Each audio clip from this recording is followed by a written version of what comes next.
Good morning class. You are welcome in online classes. आज का हमारा टॉपिक है फ्यूचर इंडेफिनिट टेंस के इंट्रोगेटिव और इंट्रोगेटिव नेगेटिव सेंटेंसेस। हिंदी वाक्यों का अंग्रेजी में ट्रांसलेशन। तो कैसे करना है देखिए। सिंपल फ्यूचर टेंस ट्रांसलेशन अनुवाद।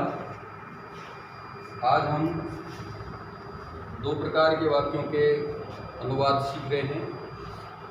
इंट्रोगेटिव सेंटेंसेस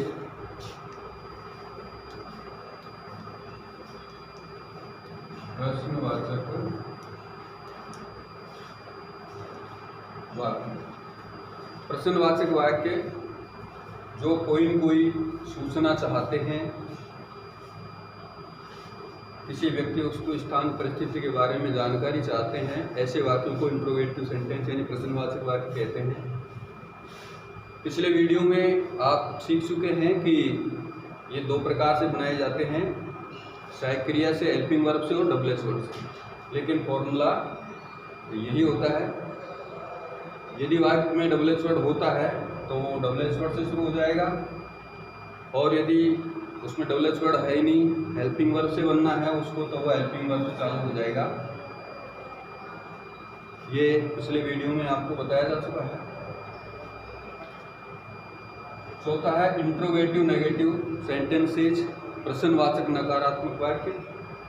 तो इसमें इसी फॉर्मूले में सब्जेक्ट के बाद नॉट लगा देते हैं और कोई चेंज नहीं होता है। इसकी तरह ही ये फॉर्मूला होता है, सारी बातें वही होती है।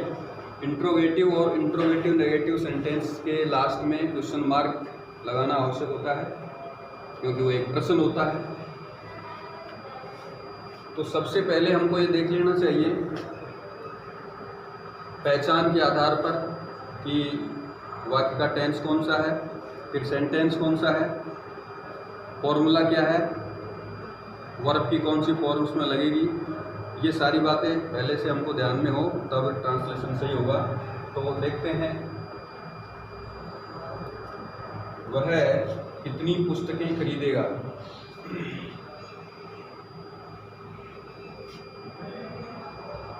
पहले बताया जा चुका है कि जब प्रश्नसूचक शब्द सब्जेक्ट के बाद में आए तो उसमें डबल एस वर्ड होता है, और डबल एस वर्ड होता है तो इसमें कितनी का मतलब हाउ मैनी, संख्या काउंटेबल है, और हाउ मैनी संख्या के लिए how many double S word काम में आता है। तो डबल एस वर्ड इसमें है तो सबसे पहले फॉर्मूले के अनुसार डबल एस वर्ड से ही वाक्य को शुरू किया गया है। कितनी, हाउ मैनी। अब ये बुक्स ये नाउन है और ये वाक्य का ऑब्जेक्ट है। Which, how many, how much, whose, double S word यदि हो तो डबल एस वर्ड में ही नाउन जोड़ना चाहिए। ये प्रेजेंट टेंस में बता दिया था। तो यहाँ पर भी how many double S word में ये बुक्स नाउन जोड़ा गया है, और फिर उसके बाद में हेल्पिंग वर्ब ली गई है। आई भी के साथ सेल लेते हैं, अन्य सभी कर्ताओं के साथ विल लेते हैं। तो यहाँ सब्जेक्ट हमारा ही है तो ही के साथ विल हेल्पिंग वर्ब आएगी, और फिर first form of the verb यानी क्रिया का पहला रूप, और लास्ट में क्वेश्चन मार्क। और हमारा वाक्य बन गया how many books will he buy. अगला सेंटेंस है हम कल कहाँ जाएंगे। तो सबसे पहले पहचान जाएंगे, यह शब्द आ रहा है, ये टेंस को बता रहा है। ये सिंपल फ्यूचर टेंस है। और सेंटेंस कौन सा है तो डबल एस वर्ड वेयर आ रहा है इसमें, तो वेयर से ही शुरू करना है इसको।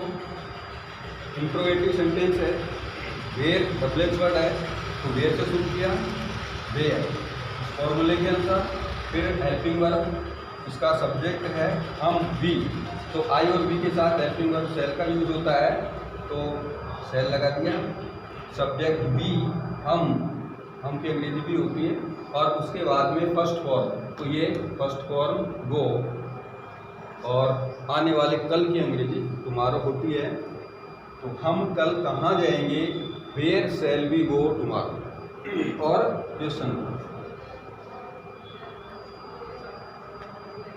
क्या तुम पुस्तकें नहीं पढ़ोगे? क्या तुम पुस्तकें नहीं पढ़ोगे? पढ़ोगे से टेंस क्लियर हो रहा है, सिंपल फ्यूचर है। और इसमें दो बातें हैं, प्रश्नसूचक शब्द भी है और नेगेटिव वर्ड भी है।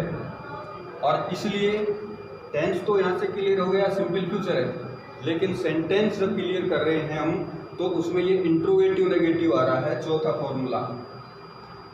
और इंट्रोगेटिव नेगेटिव तीसरे फॉर्मूले में ही सब्जेक्ट के बाद नोट लिखने से चौथा फॉर्मूला बन गया। तो उसमें क्या करना है हमको?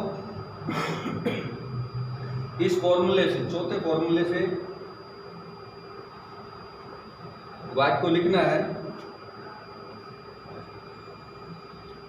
अब एक बात और देखनी है कि ये प्रश्नसूचक शब्द शुरू में ही आ गया, इसलिए इसमें कोई सा भी डबल एच वर्ड नहीं है और ये हेल्पिंग वर्ब से वाक्य शुरू होगा। हमारा सब्जेक्ट है यू, तो यू के लिए हेल्पिंग वर्ब विल चाहिए, तो ये विल से शुरू हुआ है, इसमें डबल एच वर्ड नहीं है। नहीं है, क्यों नहीं है? प्रश्नसूचक शुरू में ही था। यदि प्रश्नसूचक शब्द सब्जेक्ट के बाद में आता है तो डबल एच वर्ड होता है। तो सब्जेक्ट लिख दिया और ये नेगेटिव वर्ड है, तो यहाँ पर सब्जेक्ट के बाद नॉट आना चाहिए था, not. Verb first form of the verb object. वाक्य बना हमारा, क्या तुम पुस्तकें नहीं पढ़ोगे? Will you not read books? और लास्ट में क्वेश्चन मार्क लगाना जरूरी होता है। अगला वाक्य है, अगले वर्ष वे कहाँ पढ़ेंगे? अगले वर्ष वे कहाँ पढ़ेंगे? सबसे पहले टेंस क्लियर करिए, पढ़ेंगे गै शब्द आ रहा है और ये सिंपल फ्यूचर को बता रहा है। और डबल एच वर्ड है वेयर, क्योंकि सब्जेक्ट के बाद में प्रश्नसूचक शब्द आया है तो ये इसमें डबल एच वर्ड है और वेयर है। तो अब ये फॉर्मूला काम आएगा, इसमें नॉट नहीं है, ये केवल इंट्रोगेटिव है क्योंकि इसमें नई शब्द नहीं है। तो ये यहाँ से तीसरा फॉर्मूला काम में आएगा, इसमें डबल एच वर्ड से चालू होगा। वेयर डबल एच वर्ड है, तो सबसे पहले हमने वेयर लिखा, फिर इसमें सब्जेक्ट है वे, वे मीन्स दे, तो दे के लिए विल हेल्पिंग वर्ब चाहिए, वेयर विल दे, और फिर सब्जेक्ट दे, फिर फर्स्ट फॉर्म रीड और अगले वर्ष नेक्स्ट ईयर। वाक्य बना, अगले वर्ष वे कहाँ पढ़ेंगे? Where will they read next year. Next sentence, वह खाना क्यों नहीं खाएगी? देखें टेंस का क्लियर यहाँ से हो रहा है, फिर इसमें डबल एच वर्ड भी है और नेगेटिव वर्ड भी है, इसलिए ये वाक्य इंट्रोगेटिव नेगेटिव है। तो इंट्रोगेटिव नेगेटिव का फॉर्मूला ये है चौथे नंबर पर। इसके आधार पे ये वाक्य का ट्रांसलेशन करना पड़ेगा। तो इसमें है डबल एच वर्ड है, क्यों? तो क्यों मीन्स वाई, सबसे पहले लिखा।